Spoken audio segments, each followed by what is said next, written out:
প্রতিদিন সকাল হলে গৃহিণীদের চিন্তা হয় আজকে কি রান্না করব। তো গ্রামের বাড়ি যেহেতু এসেছি, চারিদিকের প্রাকৃতিক ন্যাচারাল শাকসবজি দেখে তো আর মাছ মাংস খেতে ইচ্ছে করতেছে না। তো নমস্কার বন্ধুরা, তোমরা সবাই কেমন আছো? আমার পেজে তোমাদের সবাইকে স্বাগতম।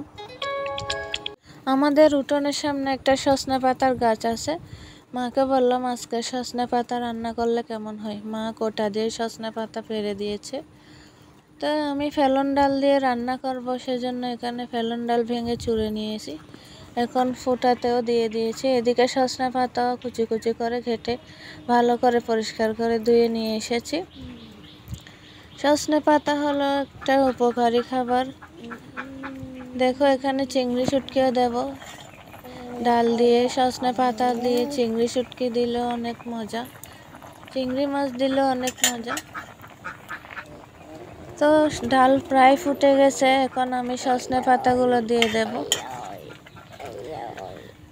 সজনে পাতা যারা ডায়াবেটিক্স রোগী আছে তাদের জন্য খুব উপকারী, আর এটা অনেক খেতে সুস্বাদু। তো কিছুক্ষণ সিদ্ধ করার পর আমি দিয়ে দিয়েছি আদা জিরা বাটা। আর সজনে পাতা রান্না করতে তেমন একটা সময় লাগে না।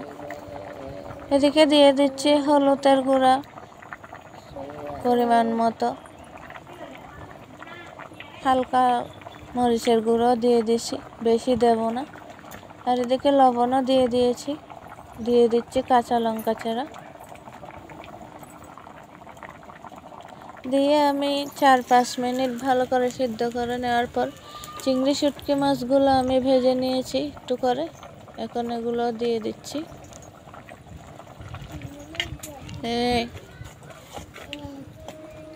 2-3 মিনিট আমি ভালো করে সিদ্ধ করে ফুটিয়ে নিয়েছি, আর কোনো মশলাই দিতে হয় না। এখানে আদা জিরা বাটা দিলে হয়ে যায়। তো এখন আমি তেলে দিয়ে দেব। সজনে পাতাগুলো নামিয়ে নিয়েছি, কড়াইতে দিয়ে দিয়েছি তেল, কয়েকটা দিয়ে দেব পাঁচফোড়ন। এরপর থেতো করে রাখা রসুন দিয়ে দিচ্ছি, দিয়ে রসুনগুলো লাল লাল হয়ে গেছে। এখন আমি সজনে পাতাগুলো দিয়ে দেব,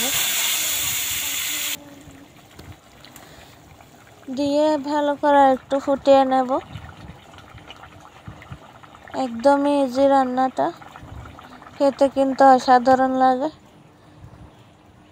দেখো এখন আমি নামিয়ে নিয়েছি, সার্ভ করে নিয়েছি। তো বন্ধুরা, এটা একটা স্বাস্থ্যসম্মত খাবার, অনেক উপকারী। তোমরা বাসায় খেয়ে দেখো। তো রান্নাটি কেমন হয়েছে সবাই অবশ্যই কমেন্ট করে জানাবে। যারা ফেসবুক থেকে দেখছো লাইক শেয়ার কমেন্ট করে যাবে, আর যারা ইউটিউব থেকে দেখছো অবশ্যই সাবস্ক্রাইব করে পাশে থাকবে। তো রান্নাটি কেমন হয়েছে সবাই জানিও। সবাই ভালো থেকো, সুস্থ থেকো। দেখা হবে অন্য একটা রেসিপি নিয়ে। তো সবাইকে ধন্যবাদ, নমস্কার।